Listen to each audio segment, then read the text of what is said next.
안녕하세요. 오늘 분석해볼 기업은 포스코 DX입니다. 이 기업은 IT 서비스 사업과 시스템 엔지니어링 사업을 영위하고 있습니다.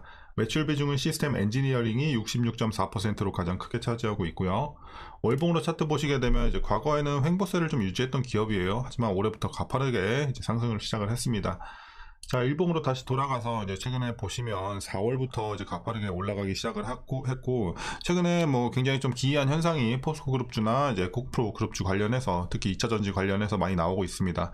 기업 가치랑 상관없이 지나친 수급이 쏠리면서 말도 안 되게 좀 올랐었고, 그래서 이제 다시 한번 제자리를 찾아온 상황입니다. 딱 지금 시점이 그 시점으로 보시면 되겠고요. 어쨌든 다시 한번 크게 내려왔고, 하지만 이제 금요일 최근 거래일에는 한 9% 가까이 좀 상승을 해주면서 그래도 좋은 흐름을 다시 시작하려는 모습을 보여주고는 있습니다. 자, 이런 상황에서 이제 단기적으로는 좀 물린 분들도 계실 테고요. 어쨌든 장기적으로 봤을 때는 또 여전히 수익 구간인 분들도 상당히 많이 계실 것으로 판단이 되는데요. 이제 앞으로 어떤 식으로 좀 대응을 해야 될지 여러분들 다양한 평단에 따라서 투자 전략까지 함께 알아보도록 하겠습니다. 자, 이어서 수급 상황입니다. 한 달 기준으로 봤을 때는 개인은 중립, 외국인은 매수, 그리고 기관이 매도하고 있습니다. 하지만 이 수치는 어쨌든 한 달 기준으로 책정이 된 거기 때문에 7월 11일 요때 좀 영향을 많이 받았어요. 굉장히 많이, 이때 개인이 한 600억 정도 되겠네요. 그리고 외국인이 또 600억 이상 이렇게 좀 거래를 했기 때문에 이런 부분에 있어서 영향을 받았고, 최근에 스탠스 보시면은 거의 개인은 좀 매수하고 있다. 연일 거의 매수하고 있고, 외국인은 이제 사고 팔고 좀 반복을 해주고 있어요. 그리고 기관은 여전히 계속해서 매도세 유지하고 있습니다. 자, 그럼 이어서 공매도 비중 살펴보도록 하겠습니다. 자, 최근에 상당히 좀 안정적인 매매 비중 보여주고 있습니다. 거의 3% 미만대 보여주고 있고, 오히려 과거에도 뭐 나쁘진 않았지만 뭐 종종 이렇게 두 자릿수도 기록을 했었거든요. 근데 상당히 좀 안정적이다 현재. 자, 그렇기 때문에 이제 대차장고도 과거에 비해서 좀 줄었습니다. 3개월 전에 1100만대, 지금은 1000만대까지 내려왔는데 어쨌든 뭐 그렇게 드라마틱한 변화는 없어요. 근데 어쨌든 안정세를 찾고 있고, 대차장고도 늘어나지 않고 있고, 그래서 상당히 좀 좋아 보인다. 그래서 공매도 걱정은 전혀 없는 기업이고요. 이어서 재무제표 분석 시작해 보도록 하겠습니다. 2018년도부터 매출부터 확인해 보면요, 9200, 9600, 9600, 자, 어쨌든 8600.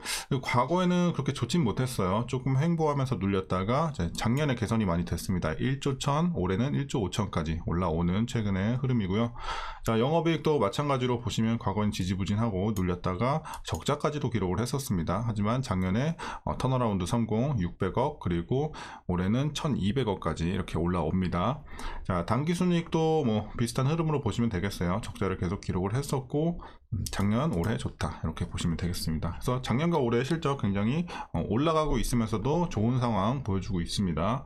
자, 부채 비율 보시면 80, 84, 85, 80, 거의 80대 유지하다가 조금 올랐어요. 작년에 105, 올해는 112. 조금 올라가고 있는데 어쨌든 뭐 100 초반대까지는 그래도 우리가 그렇게 뭐 우려할 정도는 아니기 때문에 이렇게 보시면 되겠고요. ROE 보시면 이제 마이너스 9, 11, 2, 마이너스 3, 그러니까 순이익 적자를 기록을 했었죠, 이때. 그래서 좋았을 때는 11 정도, 그리고 작년에 또 개선이 됐을 때 12 가까이 좀 올라왔고, 올해가 거의 더블업 되죠, 22까지. 그래서 올해가 상당히 특히 수익성이 좋은 상황이다. 작년에도 뭐 나쁘진 않았어요. 자, 그리고 EPS 보시면 뭐 비슷한 흐름이에요. 어쨌든 과거에 지지부진했고, 작년에 300, 올해 645, 2배가 넘게 올라갑니다. 그래서 주당 순이익도 상당히 개선이 많이 되고 있습니다. 올해 좋고요. 자, 그리고 배당이 좀 아쉬워요. 일단 주가가 너무 많이 올랐기 때문에 배당 메리트는 없는 기업이에요. 그래서 어쨌든 작년에 75원, 올해도 75원 기대가 되고 있는데, 현재 종가 기준으로 계산해 봤을 때 배당 수익률은 약 0.24% 나오고 있습니다. 그렇기 때문에 뭐 작년까지는 그래도 1%대 유지를 했지만 지금은 주가가 너무 많이 올랐기 때문에 배당 메리트는 거의 없다, 이렇게 보시면 되겠고요. 마지막으로 올해 추정 PER은 48배, PBR은 9.88배 나오고 있습니다. 그리고 현재 주가 밸류 상황은요, 살짝 저평가되어 있다. 지금도 약간 싼 구간이다 보시면 되겠어요. 다시 한번 눌렸기 때문에 이렇게 보시면 되겠습니다. 자, 그럼 이어서 동사 관련 이슈 한번 살펴보도록 하겠습니다. 먼저 2분기 실적인데요.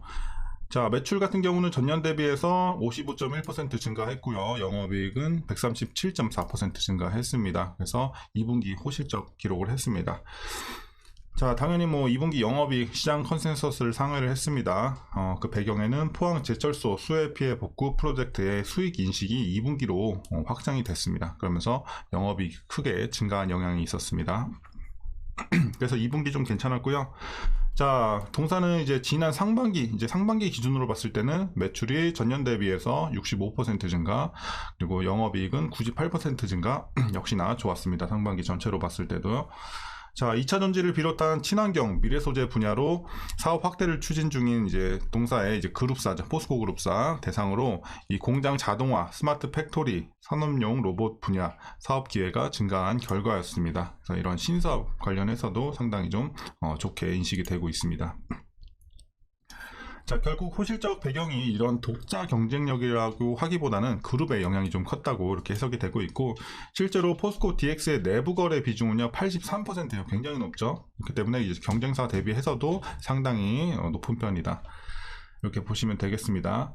자, 그리고 국내외 2차전지 생산설비 투자와 EIC, 전기 계장 컴퓨터죠. EIC 사업부의 탄탄한 수주를 바탕으로 해서 3분기 매출은 4천억 원대로 올라설 전망입니다. 그래서 3분기도 기대가 되는 상황이고, 이어서 올해 포항과 캐나다 퀘벡에 양극재와 음극재 공장을 증설하는 등 여러 수주 파이프라인이 존재하고 있습니다. 인공지능과 메타버스를 활용한 IT 시스템을 구축한 점도 기대가 되는 부분이 되겠고요. 자, 마지막 내용은 이제 올해 포스코 DX의 수주액은 2조 144억 원으로 전년 대비해서 38% 정도 증가할 것으로 전망이 되고 있는 좋은 상황입니다. 이런 수주 흐름을 고려해 봤을 때 내년 영업이익은 1852억 원으로 올해 대비해서 52.7% 또 증가할 것으로 전망이 되고 있으니까 장기적인 관점에서도 계속해서 우상향할 것으로 보여지고 있는 현재 상황이 되겠습니다. 자, 이제 최근의 이슈는 여기서 마무리하겠고요. 전반적으로 내용 자체는 괜찮네요. 자, 그럼 이제 마지막으로 여러분들 투자 전략 말씀드리면서 영상 마치도록 하겠습니다. 자, 먼저 신규 진입에 있어서는 일단은 괜찮다고는 보고 있어요. 하지만 뭐 메리트가 엄청 큰 구간까지는 아니에요. 그래서 살짝 싼 구간 정도이기 때문에 여러분들이 일단 진입 자체는 가능하지만 엄청 메리트 있는 구간은 아니다. 그래서 제가 보는 메리트 있는 구간은 어쨌든 앞자리가 2는 가야 돼요. 2만원대는 들어 진입을 해야지 그래도 메리트가 좀 있는 구간이고, 3만원대 진입을 했을 때는 메리트는 작지만 진입은 가능한 정도의 구간으로 판단을 하고 있습니다. 자, 신규 진입 관점 이렇게 좀 말씀드리겠고, 보유자분들 이제 대응 방법 어떻게 하시냐면요. 일단은 자, 목표가를 먼저 드리도록 하겠습니다. 자, 지금 현재 기준으로는 37,000원 보고 있습니다. 37,000원 대충 요 정도 될 것 같은데, 37,000원까지 여러분들이 좀 안전하게 그래도 볼 수 있는 구간 목표가 이렇게 판단을 하고 있습니다. 그래서 뭐 흐름이 좀 살아있고 탄력이 붙는다면 다시 한번 좀 4만원대 진입을 할 수 있는 가능성도 있긴 하지만, 어쨌든 우리가 그냥 기업 가치로만 봤을 때 그래서 좀 정상적인 목표가는 37,000원 이렇게 좀 판단을 하고 있습니다. 자, 그래서 안전하게 좀 여러분들 여기까지만 보시는 걸 추천드리고, 뭐 장기적으로 보시는 분들, 장기적으로도 충분히 지금 재료 자체가 나쁘진 않기 때문에 장기적으로도 저는 보유할 수 있는 종목이라고 보고 있고, 장기적인 관점에서는 당연히 더 위에까지 봐야겠죠. 근데 목표가 설정은 항상 의미가 없습니다, 장기 투자에서. 그렇기 때문에 이제 장기 투자하시는 분들은 업황에 문제가 없는지, 기업에 어떤 악재는 없는지 이런 것들만 좀 체크하시면서 계속해서 장기적으로 홀딩해 나가시면 좋을 것 같습니다. 자, 이렇게 좀 말씀드리겠고, 마지막으로 위에서 물리신 분들은 어떻게 대응하시냐면요.